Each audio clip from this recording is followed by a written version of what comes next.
إن الحمد لله نحمده ونستعينه ونستغفره ونعوذ بالله من شرور أنفسنا ومن سيئات أعمالنا من يهده الله فلا مضل له ومن يضلله فلا هادي له ونشهد أن لا إله إلا الله وحده لا شريك له ونشهد أن محمدا عبده ورسوله أرسله بالحق بشيرا ونذيرا والسلام والصلاة على محمد وعلى آله وأصحابه أجمعين ومن تبعهم بإحسان من الأئمة والهداة والصالحين إلى يوم القيامة. أما بعد فإن أصدق الحديث كتاب الله وخير الهدي هدي محمد صلى الله عليه وسلم وشر الأمور محدثاتها وكل محدثة بدعة وكل بدعة ضلالة وكل ضلالة في النار. رب اشرح لي صدري ويسر لي أمري واحلل عقدة من لساني يفقهوا قولي ربنا زدنا علما اللهم فقهنا في الدين آمين. اعوذ باللہ من الشیطان الرجیم بسم اللہ الرحمن الرحیم. نون والقلم وما یسطرون. نون اور قسم ہے قلم کی اور اس چیز کی جسے لکھنے والے لکھ رہے ہیں. اور یہاں پر قسم کس کی ہے کھائی گئی ہے؟ قلم کی. اور قلم کے بارے میں نبی صلی اللہ علیہ وآلہ وسلم نے فرمایا کہ 4 چیزیں اللہ تعالیٰ نے اپنے ہاتھ سے بنائی ہیں: عرش، قلم، آدم اور جنت عدن. پھر اسی طرح قلم کی اہمیت کا اندازہ ہمیں ہوتا ہے کہ جیسے سورہ علق میں آپ پڑھتے ہیں وَعَلَّمَ بِالْقَلَمِ، قلم کے ذریعے اللہ تعالیٰ نے علم سکھایا. اور آپ صلی اللہ علیہ وآلہ وسلم نے فرمایا کہ بے شک بائیں ہاتھ والا فرشتہ 6 گھڑیاں گناہگار کے عمل کے لکھنے سے اپنا قلم اٹھائے رکھتا ہے. تو اس سے بھی کیا پتہ چلتا ہے کہ فرشتوں کے پاس بھی قلم ہے. اور یہاں پر جو قلم کا ذکر ہے وہ وہی قلم ہے جس سے فرشتے قرآن لکھتے ہیں. اور پھر اس کے ذیلی معنوں میں وہ تمام قلم آ جاتے ہیں جو قرآن لکھتے ہیں. وہ آپ کے قلم بھی ہو سکتے ہیں اور وہ ان لوگوں کے قلم بھی جو قرآن کی کتابت کرتے ہیں، قرآن کو لکھتے ہیں. اور جو قرآن پڑھ رہے ہیں، سیکھ رہے ہیں، سکھا رہے ہیں، ان سب کے قلم یہاں پر مراد ہو سکتے ہیں. تو قسم ہے قلم کی. ابو ہریرہ سے روایت ہے کہ نبی صلی اللہ علیہ وسلم کے پاس سورہ نجم لکھی گئی. جب آپ صلی اللہ علیہ وسلم سجدے والی آیت پر پہنچے تو آپ صلی اللہ علیہ وسلم نے سجدہ کیا اور ہم نے بھی آپ کے ساتھ سجدہ کیا اور دوات اور قلم نے بھی سجدہ کیا. تو یہاں پر بھی ہمیں قلم کا جو ہے وہ اس کی اہمیت کا اندازہ ہوتا ہے. اور جو چیز لکھی جا رہی ہے وما یسطرون، جسے لکھنے والے لکھ رہے ہیں، اور وہ کیا چیز ہے؟ قرآن. تو یہاں جواب جو قسم ہے وہ قرآن اور قلم کی کھائی گئی ہے جو قرآن کو لکھ رہے ہیں. اور جواب قسم کیا ہے؟ ما انت بنعمت ربک بمجنون، نہیں ہے آپ اپنے رب کی نعمت کے ساتھ کوئی مجنون. یعنی یہ وہ بات ہے جس پر قلم اور قرآن کی قسم کھائی گئی ہے کہ یہ قرآن جو کاتبین وحی کے ہاتھوں لکھا جا رہا ہے بجائے خود کفار کے اس بہتان کی تردید کے لیے کافی ہے کہ معاذ اللہ نبی صلی اللہ علیہ وآلہ وسلم کو کوئی جنون لاحق ہے. یعنی وہ جو الزام انہوں نے نبی صلی اللہ علیہ وسلم کو دیتے تھے اس الزام کا یہاں ذکر نہیں ہے، اس کا جواب دیا جا رہا ہے کہ یہ قرآن خود اس بات پر ثبوت ہے کہ نبی صلی اللہ علیہ وآلہ وسلم کو کوئی جنون لاحق نہیں ہے. دیکھیں آپ صلی اللہ علیہ وآلہ وسلم کو نبوت کے دعویٰ سے پہلے مکہ کے لوگ بہترین انسان سمجھتے تھے اور آپ صلی اللہ علیہ وآلہ وسلم کے پاس انصاف، عدل اور انصاف کے لیے اپنے مقدمات لایا کرتے تھے. بہت جوانی میں آپ کو یاد ہوگا حجر اسود کی تنصیب کا جو مقدمہ تھا، کس طرح نبی صلی اللہ علیہ وآلہ وسلم نے اس کا سلوشن دیا تھا اور کس طرح تمام قبائل جو ہیں اس کے اوپر مطمئن ہو گئے تھے. آپ نے اسلامیات کی کتابوں میں بچپن سے یہ واقعہ پڑھا ہے حجر اسود کی تنصیب کا. تو نبی صلی اللہ علیہ وآلہ وسلم کے پاس وہ عدل اور انصاف کے فیصلے کے لیے آیا کرتے تھے. تو کبھی بھی کسی مجنون کے پاس تو کوئی اپنا مقدمہ نہیں لے کے جاتا نا. تو وہ آپ کے بلند اخلاق پر خود گواہ تھے کہ آپ صلی اللہ علیہ وآلہ وسلم کتنے صادق اور امین ہیں، اور کس طرح آپ صلی اللہ علیہ وآلہ وسلم جو ہے وہ سچائی کے ساتھ جو ہے عدل اور انصاف کرتے ہیں. لیکن جب نبی صلی اللہ علیہ وآلہ وسلم نے قرآن پیش کرنا شروع کیا، نبوت کا دعویٰ کیا، تو انہوں نے نبی صلی اللہ علیہ وآلہ وسلم کو جنون کا ٹیگ کرنا شروع کر دیا کہ نبی صلی اللہ علیہ وآلہ وسلم معاذ اللہ مجنون ہے اور وہ جنون کی حالت میں ایسی باتیں کرتے ہیں. تو یہاں پر اللہ سبحانہ وتعالی نے قرآن کی قسم کھا کر اور قلم کی جس سے قرآن لکھا جاتا ہے قسم کھا کر یہ بتایا کہ یہ قرآن جس کے بیان کے بعد انہوں نے آپ صلی اللہ علیہ وسلم کو مجنون کہنا شروع کر دیا ہے، اس کے موضوعات خود اس چیز پر گواہ ہیں کہ یہ کسی مجنون کی باتیں نہیں ہو سکتی. یہ تو خود اس بات کی دلیل ہے کہ محمد صلی اللہ علیہ وآلہ وسلم پر اللہ سبحانہ وتعالی کا خاص فضل ہے، اور آپ صلی اللہ علیہ وآلہ وسلم بہترین تعلیمات کی طرف لوگوں کی رہنمائی کر رہے ہیں. ٹھیک ہے. اچھا، اس میں ایک چیز یاد رکھیے کہ جو طرز تخاطب ہے اس میں نبی صلی اللہ علیہ وآلہ وسلم سے کہا جا رہا ہے کہ ما انت بنعمتی ربک بمجنون، آپ اپنے رب کی نعمت کے ساتھ کوئی مجنون نہیں ہیں، بلکہ آپ بالکل درست بات کریں. تو اس کا مطلب یہ نہیں ہے کہ نعوذ باللہ نبی صلی اللہ علیہ وآلہ وسلم کو خود اپنے بارے میں شاید کوئی ایسی وہ ہو گئی تھی غلط فہمی کہ پتہ نہیں میں کیا بات کر رہا ہوں، بلکہ یہ ایک طرح سے سنایا جا رہا ہے آپ صلی اللہ علیہ وسلم کے منہ سے، آپ کی زبان مبارک سے مشرکین مکہ کو. ٹھیک ہے.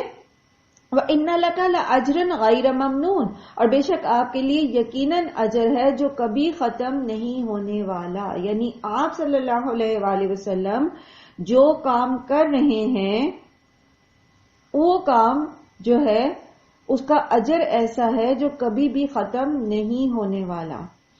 ایک طرف مخالفین آپ کو مجنون کہہ رہے ہیں، لیکن اللہ سبحانہ تعالیٰ آپ صلی اللہ علیہ وسلم کو کیا بتا رہے ہیں کہ آپ جو کام کر رہے ہیں یہ کسی جنون کے زیر اثر نہیں بلکہ پورے شعور کے ساتھ کر رہے ہیں، کیونکہ اجر جو ہے وہ اسی کام کا ہوتا ہے نا جو صحیح نیت اور پورے شعور کے ساتھ کیا جاتا ہے.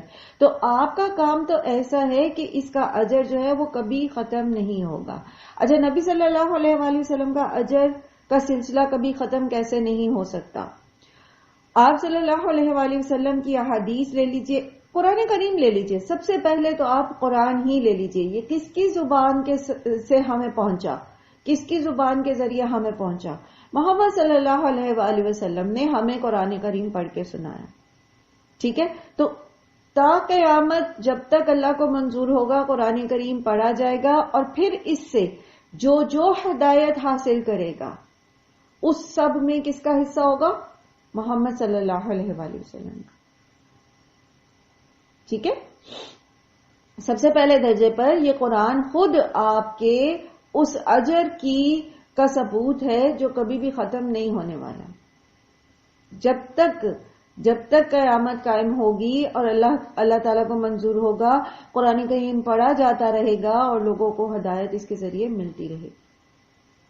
پھر احادیث ہے، سیرت ہے. بہت سارے ریورٹس جب آپ ان کا انٹرویو سنتے ہیں تو وہ کہتے ہیں کہ ہمیں محمد صلی اللہ علیہ وآلہ وسلم کی سیرت نے متاثر کیا، ہم نے آپ صلی اللہ علیہ وسلم کی سیرت کو پڑھا.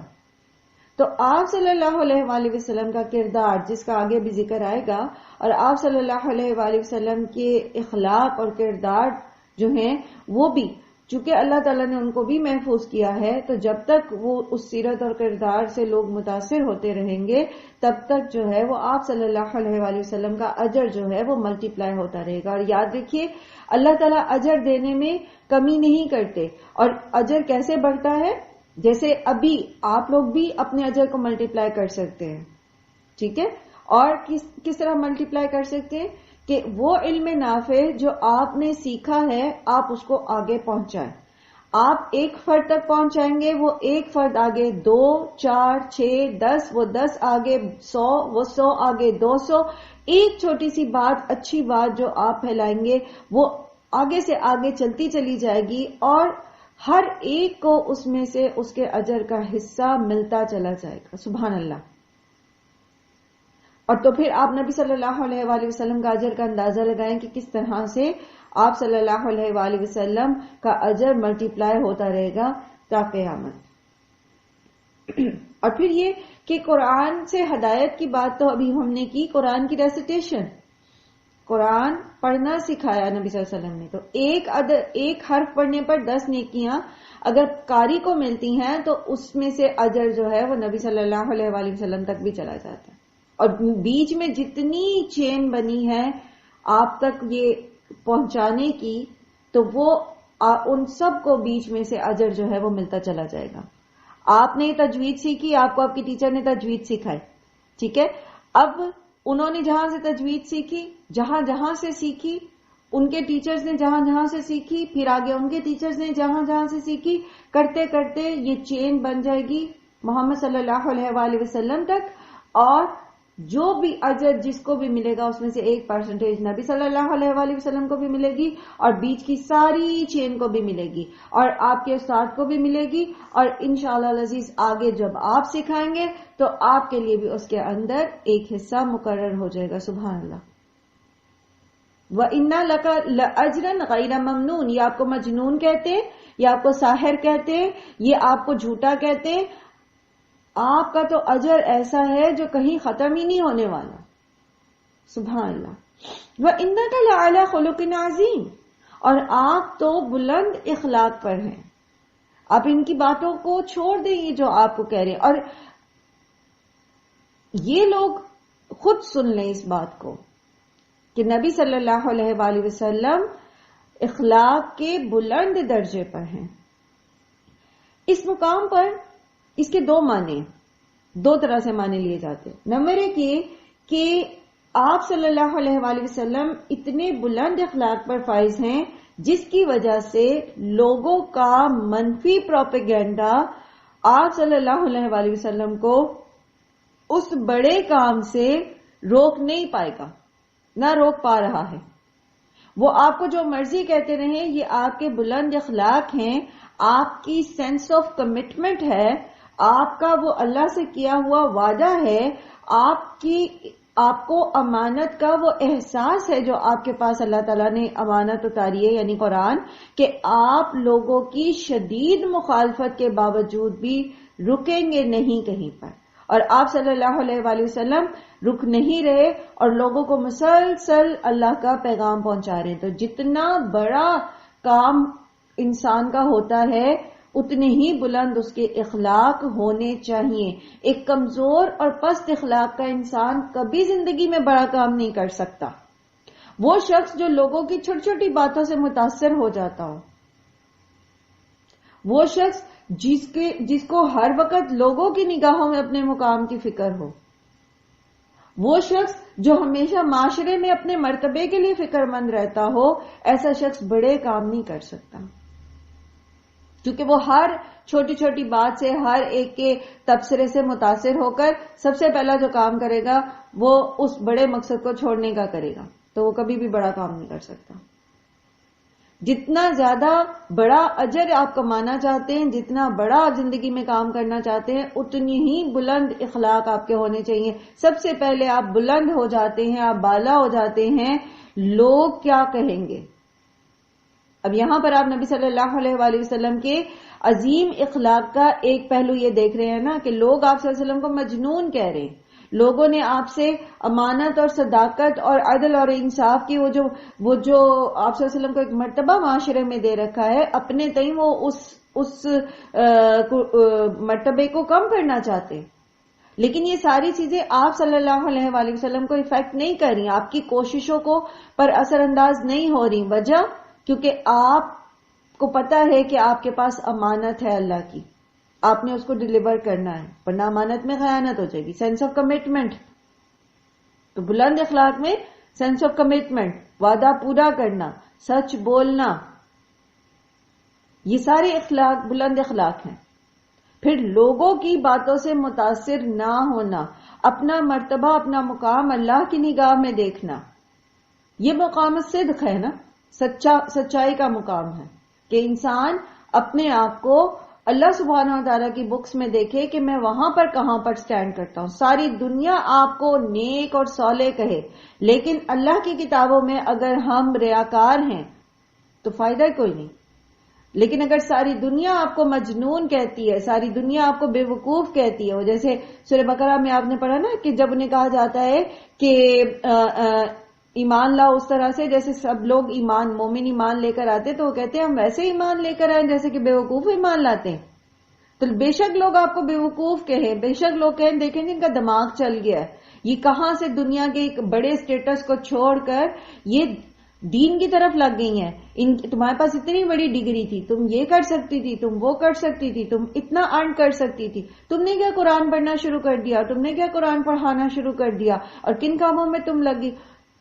کوئی فرق نہیں پڑتا، لوگ آپ کو بے وقوف کہیں، لوگ آپ کو جنونی کہیں، لوگ آپ کو فنڈامنٹلسٹ کہیں، آپ اپنا مرتبہ اللہ کی نگاہوں میں دیکھیں، اللہ کی کتابوں میں دیکھیں، کیونکہ معاملہ آپ کا اور اللہ کا ہے. اجر آپ کو اللہ نے دینا ہے، سزا اور جزا کا مالک اللہ ہے، مالک یوم الدین اللہ تعالیٰ ہے. تو یہ کیا ہے؟ بلند اخلاق. ایک معنی تو اس کا یہ ہے کہ آپ اخلاق کے بلند مرتبے پر فائز ہیں، اسی وجہ سے آپ صلی اللہ علیہ وآلہ وسلم ہدایت خلق کا کام کر رہے ہیں اور اس راہ میں آنے والی اذیتوں کو برداشت کر رہے ہیں. دوسرا یہ کہ قرآن کے علاوہ آپ صلی اللہ علیہ وآلہ وسلم کا بلند اخلاق بھی اس بات پر دلیل ہے کہ آپ صلی اللہ علیہ وآلہ وسلم مجنون نہیں ہو سکتے. کوئی دیوانہ شخص جو ہے جس کا ذہنی توازن بگڑا ہوا ہو، وہ اتنی فصیح کلام کو پیش نہیں کر سکتا، وہ اتنا مربوط کلام نہیں کہہ سکتا جو آپس میں ویل کنیکٹڈ ہو. 23 سال کے عرصے میں کوئی ایک بات ایسی نہیں جو آپس میں کانٹراڈکٹ کرتی ہو، اور یہ چیز اس بات پر گواہی ہے کہ نبی صلی اللہ علیہ وآلہ وسلم کے جو بلند اخلاق ہیں، آپ صلی اللہ علیہ وسلم کے بلند اخلاق اس چیز کے اوپر گواہی ہیں کہ آپ صلی اللہ علیہ وآلہ وسلم کو کوئی جنون لاحق نہیں تھا. اور آپ صلی اللہ علیہ وسلم کے اخلاق کیسے ہیں؟ خود اہل کتاب کی کتابوں میں نبی صلی اللہ علیہ وسلم کے جو اخلاق آتے ہیں ان میں ہے کہ آپ نہ بےہودہ گو تھے، نہ بےہودہ کو کلام کرتے تھے، نہ بازاروں میں شور و غل کرنے والے تھے، چیخو پکار کرنے والے نہیں تھے. بہت ہمبل، بہت عاجز، بہت نرمی سے بات کرنے والے، احسان کے درجے پر عمل کرنے والے، احسار کے درجے پر عمل کرنے والے، ہمیشہ سچ بولنے والے، دوسروں کے لیے خیر خواہ. ایسا شخص جو ہوتا ہے وہ تقریر سے زیادہ، خطابت سے زیادہ عمل کے ذریعے دوسرے کو متاثر کرتا ہے. پھر اسی طرح نبی صلی اللہ علیہ وآلہ وسلم کے اخلاق کی گواہی خود حضرت عائشہ رضی اللہ عنہا دیتی ہیں. وہ فرماتی ہیں کہ کانا خلقہ القرآن، آپ صلی اللہ علیہ وسلم کا قرآن جو ہے وہ، آپ صلی اللہ علیہ وسلم کا اخلاق جو ہے وہ قرآن ہے. آپ صلی اللہ علیہ وآلہ وسلم چلتے پھرتے قرآن کی تفسیر تھے. آپ دیکھیے کہ نبی صلی اللہ علیہ وآلہ وسلم نے محض جو ہے وہ قرآن کی تعلیمات ہی پیش نہیں کی، بلکہ خود اس کا مجسم نمونہ بن کے دکھایا. اور جس چیز کا بھی آپ صلی اللہ علیہ وسلم نے لوگوں کو حکم دیا خود پہلے کر کے دکھایا. اسی لیے ہم جب حدیث پڑھتے ہیں تو پھر ہم دیکھتے ہیں کہ آپ صلی اللہ علیہ وسلم کی قولی احادیث کی سے زیادہ فعلی احادیث ملتی ہیں، کیونکہ جو کچھ آپ صلی اللہ علیہ وسلم کہتے تھے وہ آپ صلی اللہ علیہ وسلم کر کے بھی دکھاتے تھے. سبحان اللہ. پھر اسی طرح ایک اور روایت میں حضرت عائشہ رضی اللہ عنہا نبی صلی اللہ علیہ وسلم کے اخلاق کے بارے میں بتاتی ہیں کہ وہ فرماتی ہیں کہ آپ صلی اللہ علیہ وسلم نے کبھی کسی خادم کو نہیں مارا. اچھا اب یاد رکھیے یہاں پر اور اس سے اگلی آیات میں، یہاں پر نبی صلی اللہ علیہ وآلہ وسلم کے اخلاق کے بارے میں ہم پڑھ رہے ہیں، اور اس سے آگے کی آیات میں آپ صلی اللہ علیہ وسلم کے مخالفین کے جو اخلاق تھے ان کے بارے میں آئے گا. تو اگر آپ، اور مجھے یقین ہے آپ سب کے ہاتھ میں قلم ہوگا، کیونکہ قلم کے بغیر، قلم کی اہمیت جیسے بھی ہم نے دیکھی شروع میں، قلم کے بغیر علم حاصل نہیں ہو سکتا. خود اللہ تعالیٰ نے انسان کو قلم کے ذریعے علم سکھایا.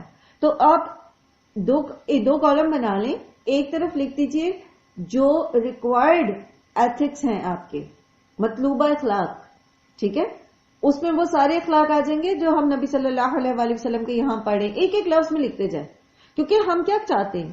ہم یہ چاہتے ہیں نا کہ ہم قرآن سے اپنے آپ کو مزین کریں، ہم اپنے کردار کو قرآن کے ذریعے خوبصورت بنائیں.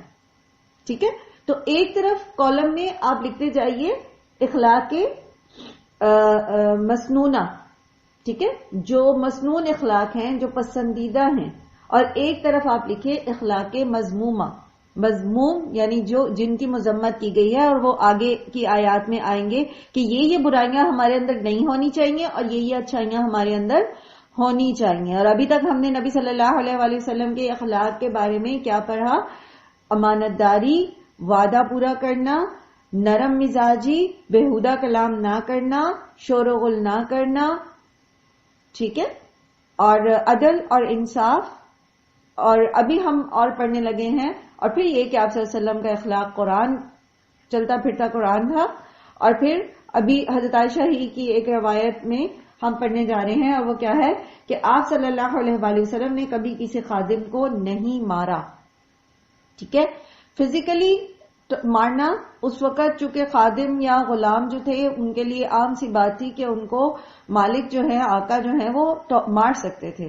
لیکن آج کے دور میں آپ یہ دیکھیے کہ زبان کے ذریعے بھی آپ کسی کو اذیت نہ دیں. آج کل غلام تو نہیں ہوتے، لیکن میڈز ضرور ہوتی ہیں، خادم ضرور ہوتے ہیں، سبارڈینیٹس ضرور ہوتے ہیں، آپ کے آفس ورکر ضرور ہوتے ہیں. ٹھیک ہے؟ آپ کے ورک پلیس پر آپ کے پی این ہوتے ہیں. تو سب کے ساتھ حسن اخلاق سے بات کرنا. ریسنٹلی میں ایک ڈاکٹر صاحب سے قریب رہنے کا تھوڑا اتفاق ہوا. وہ اپنے ڈرائیور کو صاحب کہتے. انہوں نے اپنے ڈرائیور سے کہا تھا گاڑی نکالیں. دین آئی واز جسٹ لسننگ کہ ہی سیڈ فلاں صاحب پلیز گاڑی نکالیے. مطلب وہ ان کو ڈاکٹر صاحب کہہ رہے تھے، ڈرائیور جو تھے ان کے، اور وہ ڈاکٹر صاحب جو تھے وہ اپنے ڈرائیور کا نام لے کے، میرے ذہن میں اب ڈرائیور کا نام نہیں ہے، تو ان کو کہتے تھے صاحب. Like it was just amazing. اور وہ ڈاکٹر صاحب کافی پائے کے ڈاکٹر ہیں، ماشاء اللہ، اللہ سبحانہ تعالیٰ برکت دے ان کے اخلاق کے. سبحان اللہ، مجھے بہت خوشی ہوئی. اتنی respect. And this was the same family I was talking about کہ وہ کس طرح اپنے جو ان کے گھر میں ملازم ہوتے ہیں ان کو کھانا سرو کرتے ہیں. سبحان اللہ. تو یہ بہترین اخلاق ہیں. یہ کہاں سے آئے ہیں؟ یہ اللہ کے رسول صلی اللہ علیہ وآلہ وسلم نے ہمیں سکھائے. ٹھیک ہے؟ اوکے جی نائمہ، آپ نے ہینڈ ریز کیا، آپ کچھ کہنا چاہ رہی ہیں؟ جی میم، ریپیٹ کر دیں، یہ تھوڑا سا ایک دو مس ہو گئے ہیں. اچھا، ہم بات کر رہے ہیں نبی صلی اللہ علیہ وسلم کی اخلاقیات کے بارے میں، اور اس میں جہاں پر سب سے پہلے ہم نے سیکھا وہ یہ ہے کہ آپ صلی اللہ علیہ وآلہ وسلم امانت دار تھے. ٹھیک ہے؟ امانت ان دا سینس آف ریسپانسبلٹی. ٹھیک ہے؟ ایک تو فزیکل امانت ہمیں پتہ ہے آپ صلی اللہ علیہ وسلم امین تھے، تو وہ بھی آپ نوٹ کریں گے، فزیکلی امانتوں کی حفاظت کرنے والے. لیکن سینس آف ریسپانسبلٹی، احساس ذمہ داری، ٹھیک ہے، جس کا فقدان ہے اس وقت امت مسلمہ میں. ہم میں سے ہر کوئی جو ہے وہ اپنے سر کی ذمہ داری کسی اور کے سر پہ لادنا چاہتا ہے. اسٹوڈینٹس ہر بات میں بلیم کرتے نظر آتے ہیں ٹیچرز کو، ٹیچرز مینجمنٹ کو، مینجمنٹ پیرنٹس کو، پھر اسی طرح امام مسجد نمازیوں کو، نمازی امام مسجد کو، سویپر گھر محلے والوں کو، محلے والے سویپر کو. ایوری ون ہم میں سے ہر کوئی جو ہے وہ اپنی ذمہ داری جو ہے اس کو دوسرے کے سر پہ ڈالنا چاہتا ہے اور اپنی غلطیوں کو جسٹیفائی کرنا چاہتا ہے. تو نبی صلی اللہ علیہ وسلم کے اخلاق میں سے سب سے پہلی چیز جو ہم نے دیکھی وہ ہے احساس ذمہ داری، کہ اللہ تعالیٰ نے جو ان کو ذمہ داری دی، لوگوں کی شدید ترین مخالفت، mental, psychologically and physically abuse, کوئی چیز بھی نبی صلی اللہ علیہ وآلہ وسلم کو ان کی اس ذمہ داری کو پورا کرنے سے روک نہیں سکی. ٹھیک ہے؟ دوسری چیز ہم نے سیکھی عدل اور انصاف. ٹھیک ہے؟ تیسری چیز ہم نے سیکھی وعدہ پورا کرنا. اور چوتھی چیز ہم نے کیا سیکھی کہ آپ صلی اللہ علیہ وآلہ وسلم بےہودہ کلام نہیں کرتے تھے، الفاظ خوبصورت چنتے تھے ہمیشہ، فلدی ٹاک نہیں تھی، کوئی ایسے مذاق نہیں تھے، دوسروں کو ہنسانے کے لیے بھی جھوٹ نہیں بولتے تھے. ٹھیک ہے؟ پھر ہم نے سیکھا کہ آپ صلی اللہ علیہ وآلہ وسلم لاؤڈ نہیں تھے، آپ چیختے نہیں تھے، حتیٰ کہ خطاب کرتے ہوئے بھی، خطبہ دیتے ہوئے بھی، غصے میں بھی آپ صلی اللہ علیہ وآلہ وسلم کبھی چیخ کے نہیں بات کرتے تھے. یہ بہترین اخلاق ہیں. ٹھیک ہے کہ ہم اپنے لہجے کو نرم رکھیں. آپ صلی اللہ علیہ وسلم نے فرمایا کہ جس چیز میں نرمی ہوتی ہے اس کو خوبصورت کر دیتی ہے. جس چیز میں نرمی ہوتی ہے، نرمی سے بات کرنا. ٹھیک ہے، اوکے. اس کے بعد ہم نے حضرت عائشہ کی ایک روایت پڑھی تھی جس میں ہم نے پڑھا کہ کانا خلقہ القرآن. تو قرآن کے اندر آپ دیکھتے ہیں کہ یہ ساری اخلاقیات بیسیکلی ہم قرآن سے ہی سیکھتے ہیں. پھر آپ سے حضرت عائشہ نے فرمایا کہ نبی صلی اللہ علیہ وآلہ وسلم نے کبھی کسی خادم کو نہیں مارا. ٹھیک ہے، آپ صلی اللہ علیہ وسلم نے کبھی کسی عورت پر ہاتھ نہیں اٹھایا. اچھا، اب ویسے تو ہمارے معاشرے میں مرد جو ہیں اچھے سینسیبل مرد نہیں اٹھاتے عورتوں پر ہاتھ. جو باشعور ہوتے ہیں اور جو سلیم الفطرت مرد ہوتے ہیں وہ کبھی بھی اور اپنی بیویوں پر یا گھر کی عورتوں پر یا بیٹیاں کسی پر بھی ہاتھ نہیں اٹھاتے کبھی بھی. لیکن جن کی فطرت ہی خراب ہو، چاہے وہ کتنے ہی پڑھے لکھے کیوں نہ ہو، وہ دریغ نہیں کرتے ہاتھ اٹھانے سے. تو نبی صلی اللہ علیہ وآلہ وسلم کی سیرت میں جہاں اور اخلاقیات ہم سیکھتے ہیں وہاں یہ بھی ہے کہ اگرچہ عورت کی یا بیوی کی کو سزا دی جا سکتی ہے اگر وہ نشوز کرتی ہے. سورہ نساء میں ہم نے اس کو تفصیل سے پڑھا تھا کہ نشوز سے کیا مطلب ہے. ٹھیک ہے، تب بھی اس کو کیسی مارنے کی اجازت ہے؟ جیسے مسواک سے مارا جاتا ہے. تب بھی اس کو اس چیز کی اجازت نہیں دی گئی کہ چہرے پہ مارے. ایسی مار نہیں ماری جا سکتی جو نشان چھوڑے. ٹھیک ہے، کجا یہ کہ آپ پڑھتے ہیں یا دیکھتے ہیں یا اکثر اگر آپ لوگوں کے ہاں میڈز آتی ہیں تو اس طبقے میں یا تو لوور کلاس میں یا پھر اپر کلاس میں ہمیں اس طرح کے انسیڈنٹس ملتے ہیں جس میں مرد جو ہیں وہ عورتوں کے اوپر ہاتھ اٹھاتے اور ہاتھ اٹھانے میں پھر وہ کس طرح ان کا حشر بگاڑتے ہیں. تو یہ بھی جو ہے یہ رذیل اخلاق میں ہے. ٹھیک ہے، آپ اپوزٹ سائڈ پہ لکھ سکتے ہیں عورت پر ہاتھ اٹھانا جو ہے یہ اخلاق مذمومہ ہے، یہ کوئی پسندیدہ بات نہیں ہے. اور اللہ تعالیٰ نے مرد کو کوئی لائسنس نہیں دے دیا کہ وہ اپنی بیویوں کو مار سکتے.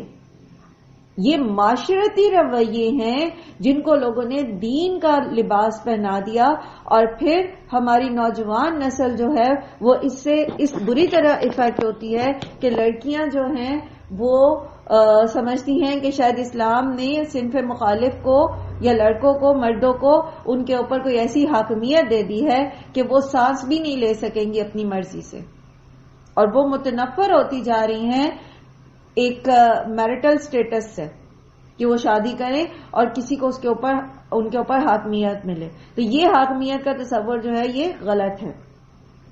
پھر اسی طرح حضرت عائشہ فرماتی ہیں جہاد فی سبیل اللہ کے سوا کبھی آپ نے اپنے ہاتھ سے کسی کو نہیں مارا. ظاہر قتال میں تو پھر ظاہر جنگ ہوتی ہے تو اس میں تو مخالف کو جو ہے وہ اللہ کا حکم ہے کہ کفار کا زور جو ہے وہ توڑا جائے گا. اپنی ذات کے لیے کبھی کسی ایسی تکلیف کا انتقام آپ نے نہیں لیا جو آپ کو پہنچائی گئی ہو الا یہ کہ اللہ کی حرمتوں کو توڑا گیا ہو اور آپ نے اللہ کی خاطر اس کا بدلہ لیا ہو. گویا اپنی ذات کے لیے معاف کر دینا پسندیدہ ہے. آپ انٹل انلیس کوئی آپ کے مشن کو نقصان پہنچانے کی کوشش کر رہا ہے، کوئی آپ کی زندگی کے مقصد کو، دین کی ترویج کو، اللہ تعالیٰ کے دین کو، اللہ کے کام کو نقصان پہنچانے کی کوشش کر رہا ہے، تب تو آپ اس کو سپیئر نہیں کریں گے. یہ ہم پیچھے پڑھ کے آئے. لیکن اگر آپ کی ذات کے اوپر کوئی بہتان لگا دیتا ہے، کوئی آپ کو جو ہے وہ ڈیگریڈ کرنے کی کوشش کرتا ہے فیملی میں یا فرینڈ سرکل میں یا کہیں پر بھی، تو اس کو معاف کر دینا جو ہے وہ بہتر ہے، پسندیدہ اخلاق میں سے ہے. اور یہ کہ آپ صلی اللہ علیہ وسلم کا طریقہ یہ تھا کہ جب دو کاموں میں سے ایک کا آپ کو انتخاب کرنا ہوتا تو آپ آسان تر کام کو پسند فرماتے الا یہ کہ وہ گناہ ہو. ٹھیک ہے، اور اگر کوئی کام گناہ ہوتا تو آپ سب سے زیادہ اس سے دور رہتے. یہ مسند احمد کی روایت ہے. یعنی اگر آپ کے سامنے دو راستے ہیں تو سنت کیا ہے؟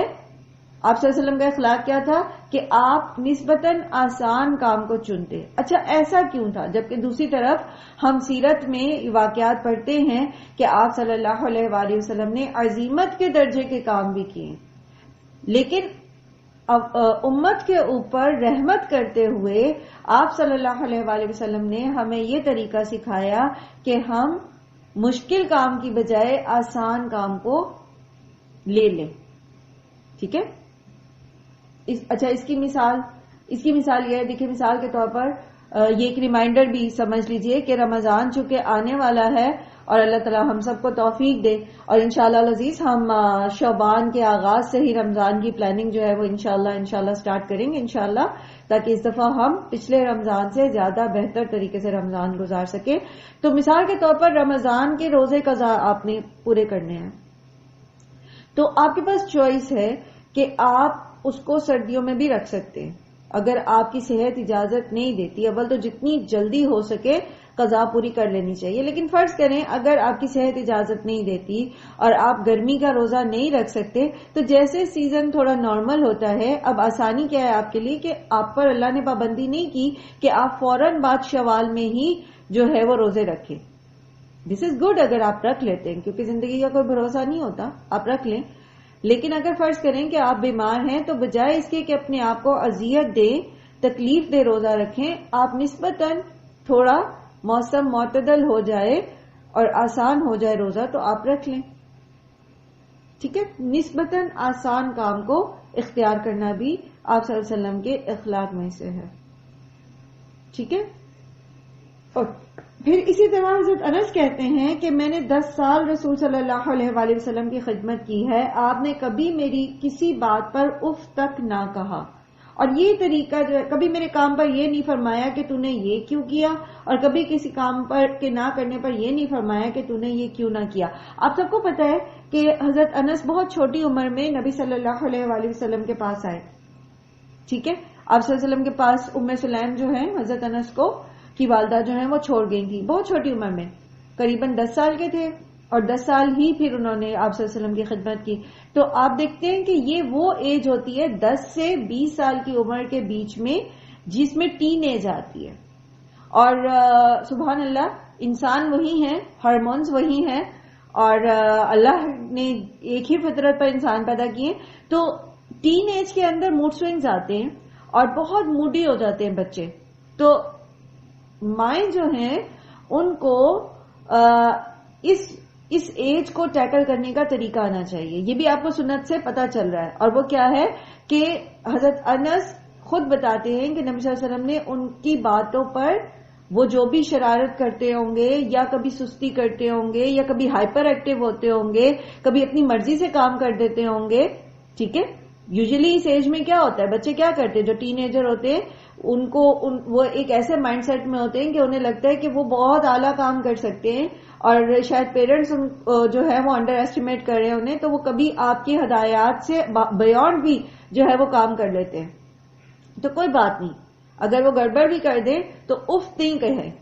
وقت دیکھیں، ٹائم کے ساتھ ساتھ وقت کے تھوڑے جب آپ کو لگے کہ ٹھیک ہے اب مجھے اس کو سمجھانا چاہیے کہ نہیں آپ نے یہ چیز صحیح نہیں کی تھی، لیکن اس وقت جب وہ ایک خاص مینٹل سٹیٹ میں ہوتے ہیں، ایک خاص فارم میں ہوتے ہیں، تو اس وقت ان کے ساتھ ڈیل کیسے کیا جائے گا وہ طریقہ آپ کو، وہ اخلاق جو ہے وہ آپ کو حضرت انس کی اس حدیث سے پتہ چلتا ہے کہ ان کو مارجن دیں، ان کو کام کرنے دیں، ان کے اپنے اون پہ کرنے دیں.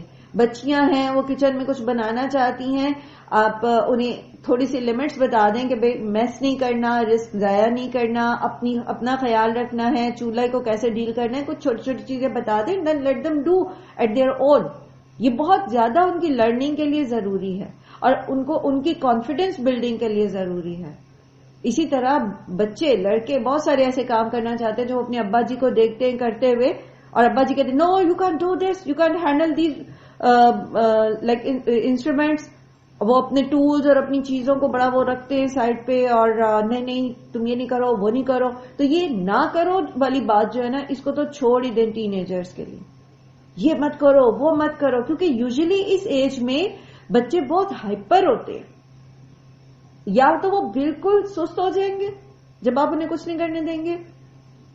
وہ ایکسرسائز کرنا چاہتے ہیں، یوزلی لڑکوں کو اس ایج میں باڈی بلڈنگ کا شوق ہو جاتا ہے. انہیں بتائیں گے ان کو کون کون سے مسلس جو ہیں وہ بلڈ کر سکتے ہیں اس ایج میں، کتنی ایکسرسائز انہیں کرنی چاہیے، ان کو گائیڈ کریں. یہ کوئی مشکل کام نہیں ہے، میں آپ کو بتاؤں. اس کے لیے آپ کو کسی ٹرینر کو ہائر کرنے کی ضرورت نہیں ہے، اس کے لیے آپ کو کسی جم بھیجنے کی ضرورت نہیں ہوتی. تھوڑی تھوڑی سی چیزیں ہیں، مختصر سی باتیں ہیں. آپ ویسے بھی تو موبائل کے اوپر گوگل کرتے رہتے ہیں نا، تو بچوں کی یہ چھوٹی چھوٹی باتیں چیزیں آپ پڑھ لیں اور سیکھ لیں. ماں سے بہتر ماہر نفسیات کوئی ہو نہیں سکتا، میں آپ کو بتا دوں. ٹھیک ہے، تو آگے آنے والی نسلیں they are not that simple like you are.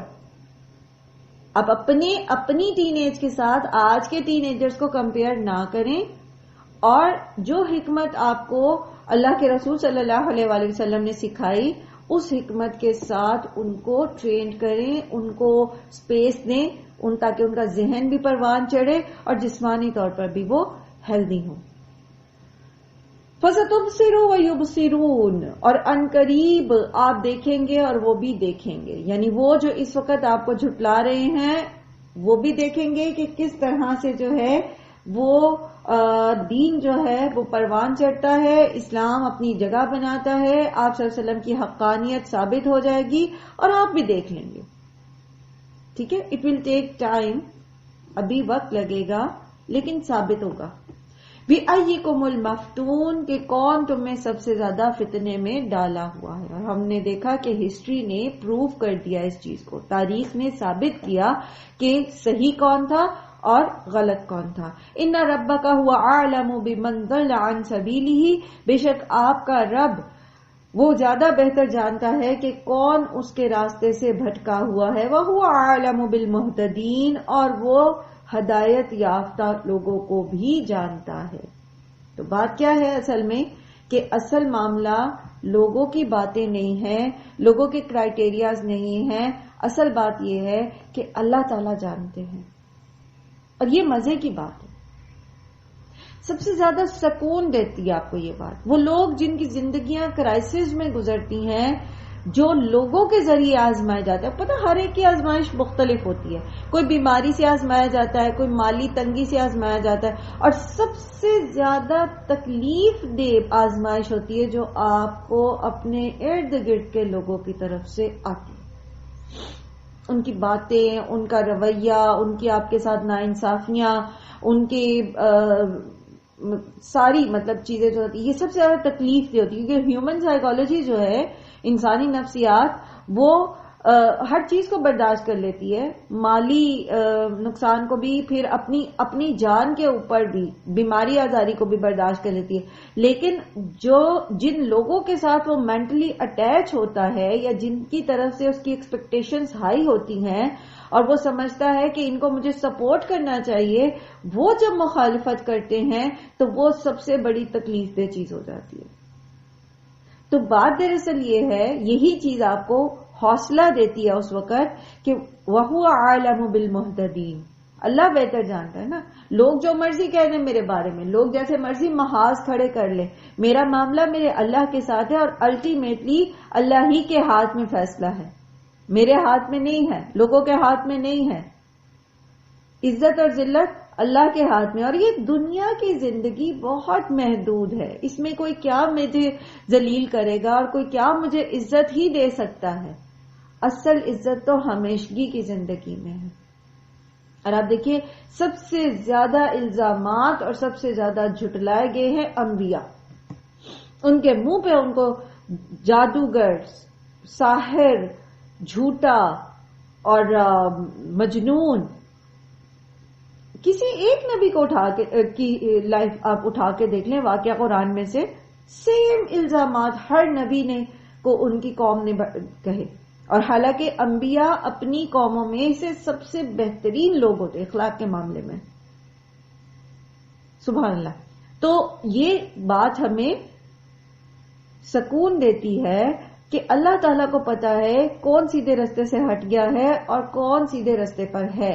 یہ جو لوگ آپ کو کہتے ہیں نا کہ تم نے پتہ نہیں کون سا دین سیکھ لیا ہے اور تم پتہ نہیں کون سی باتیں کرنا شروع ہو گئی ہو اور یہ نیا تم نے اسلام، ہم بھی اسلام پہ چلتے ہیں، تم نے نئے اسلام کے قانون نکال لیے ہیں. اگر آپ ان کو پردے کے بارے میں کہتے ہیں، اگر آپ ان کو سود سے بچنے کے بارے میں کہتے ہیں، اگر آپ ان کو موسیقی سے منع کرتے ہیں، اگر آپ ان کو نمازوں کی پابندی کی طرف توجہ دلاتے ہیں، ان کی نماز کے قائم کرنے کی طرف توجہ دلاتے ہیں، اگر آپ انہیں صلح کرنے کی طرف مائل کرتے ہیں تو کہتے ہیں تم نیا اسلام لے آئی ہو.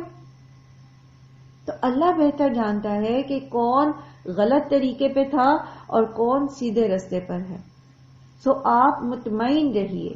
فَسَتُبْصِرُ وَيُبْصِرُونَ.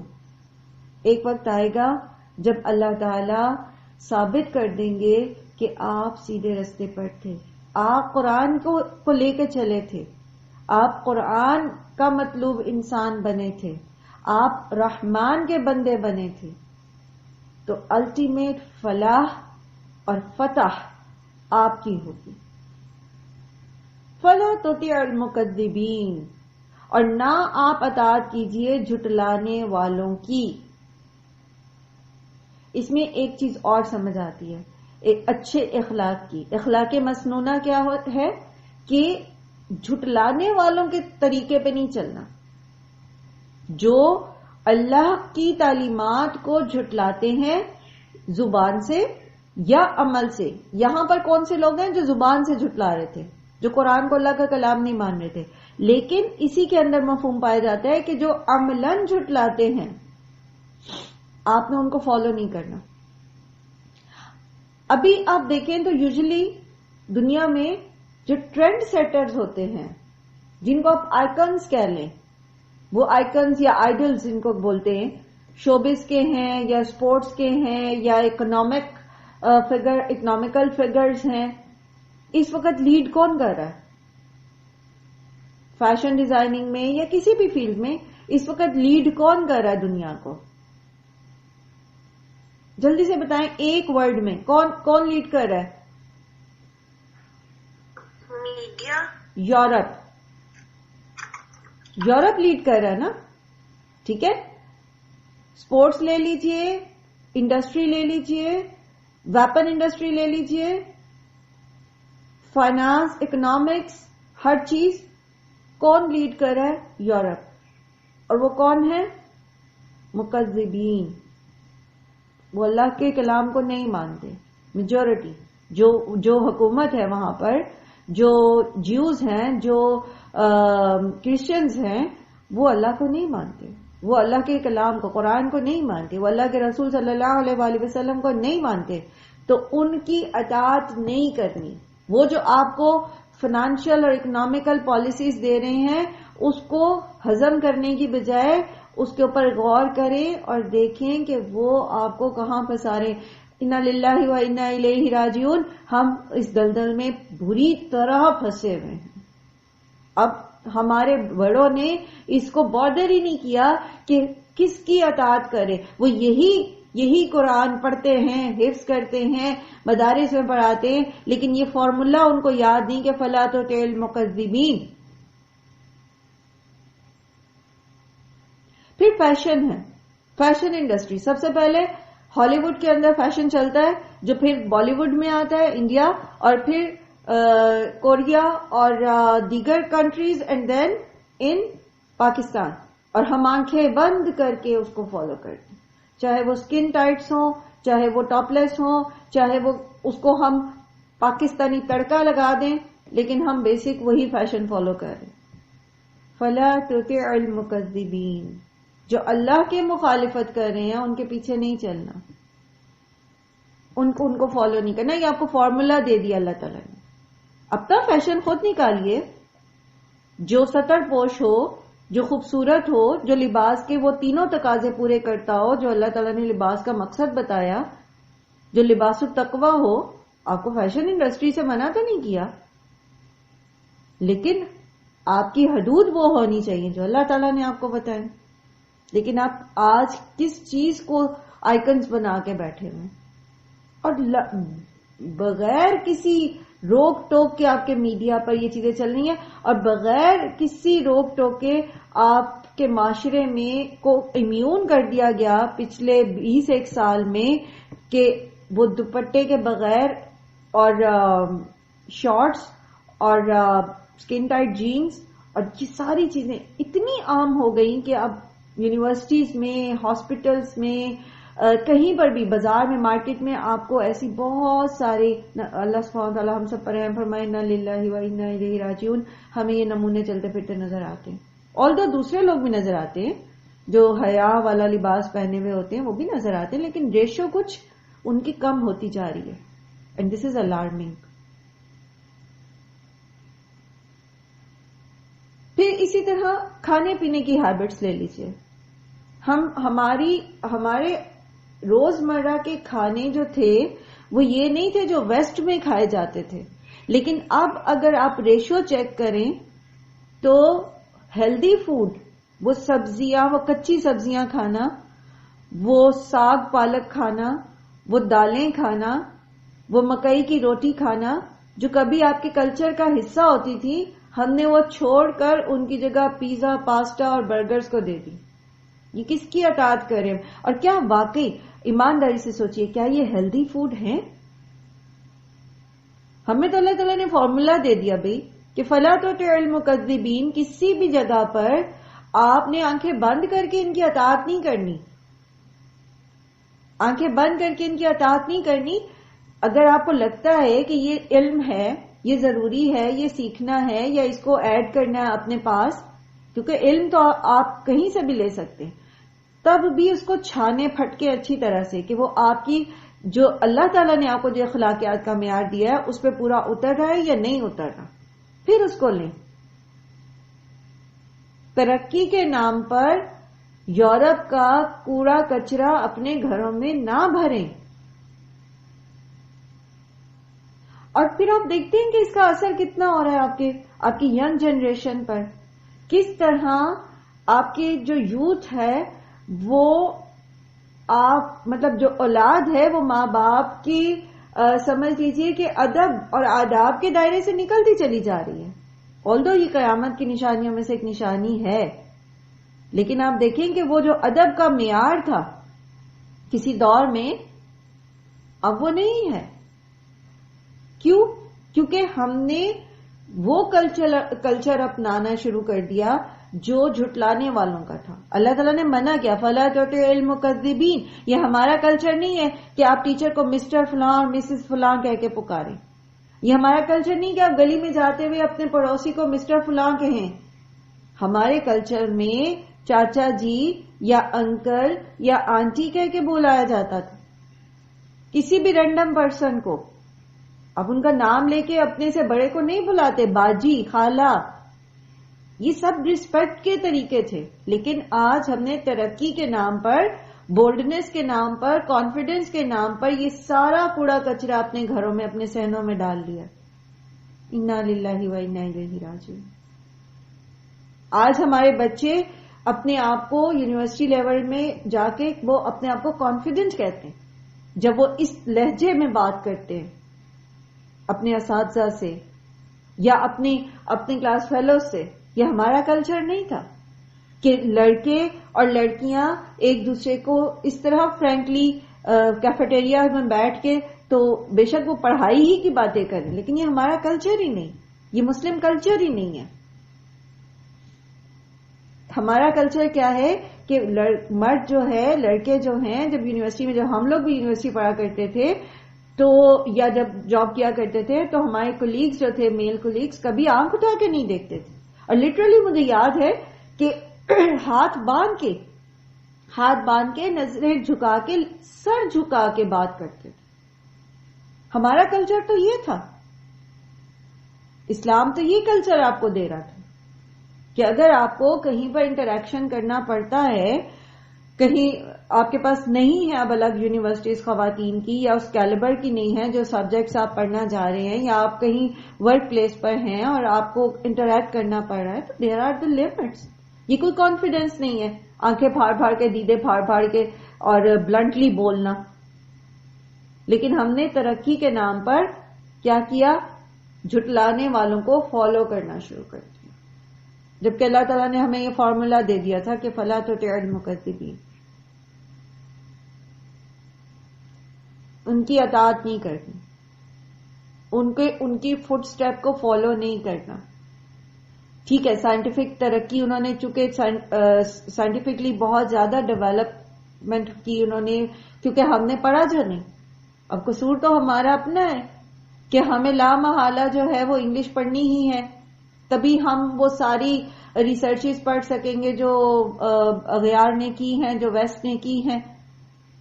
تو علم کے حصول پہ پابندی نہیں ہے، یا مطلقاً منع نہیں کیا گیا. کس چیز کے لیے منع کیا گیا ہے؟ کہ اپنے مذہب کے اوپر، اپنے دین کے اوپر کمپرومائز کرتے ہوئے ان کو فالو نہیں کرنا. وَدُّوا لَوْ تُدْهِنُوا فَيُدْهِنُونَ.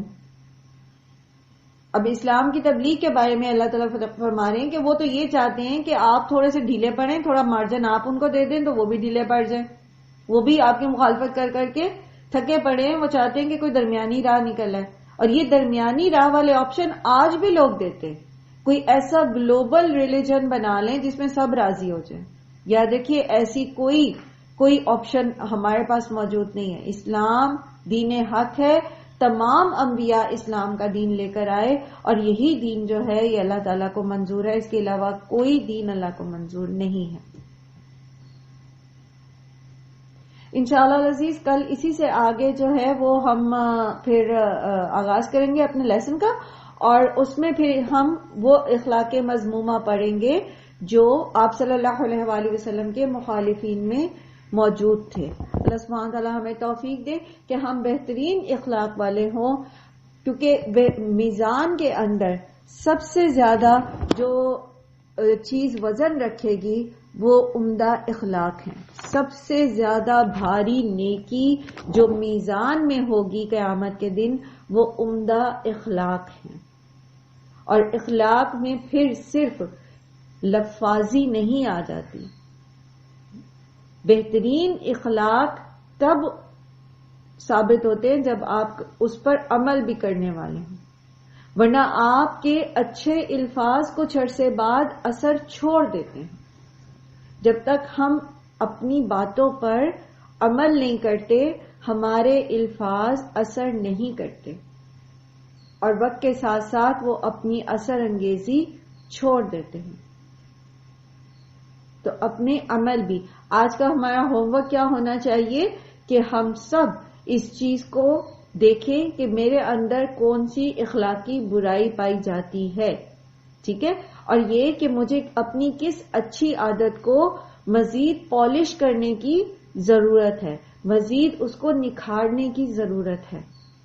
انشاءاللہ اللہ سبحانہ تعالیٰ ہم سب کو توفیق عطا فرمائے. اللہ سبحانہ تعالیٰ تمام بیماروں کو شفائے کاملہ و عاجلہ عطا فرمائے، اور ہم سب کو ایمان اور صحت کی بہترین حالت میں رکھیں، اور اس حالت میں موت آئے ہمیں کہ ہم اللہ سبحانہ تعالیٰ کے فرما بردار ہو، جیسے کہ حضرت ابراہیم نے اپنی اولاد کو وصیت کی تھی فَلَا تَمُوتُنَّ إِلَّا وَأَنْتُمْ مُسْلِمُونَ. تو اللہ تعالیٰ ہمیں بھی اس حالت میں اس دنیا سے لے کر جائیں کہ ہم اللہ کے فرما بردار ہوں، ایمان کی بہترین حالت میں ہوں، ہماری زبان سے بھی اللہ کا ذکر جاری ہو، اور ہم اپنے لیے بہترین صدقہ جاریہ کر چکے ہوں. اللہ تعالیٰ آپ سب کو ایمان اور صحت کی بہترین حالت میں رکھیں، دنیا اور آخرت میں عافیت اور سلامتی نصیب فرمائیں. اللہم حاسبنا حسابا یسیرا، وآخر دعوانا الحمدللہ رب العالمین. سبحانک اللہم وبحمدک، نشہد ان لا الہ الا انت، نستغفرک ونتوب الیک. السلام علیکم ورحمۃ اللہ وبرکاتہ.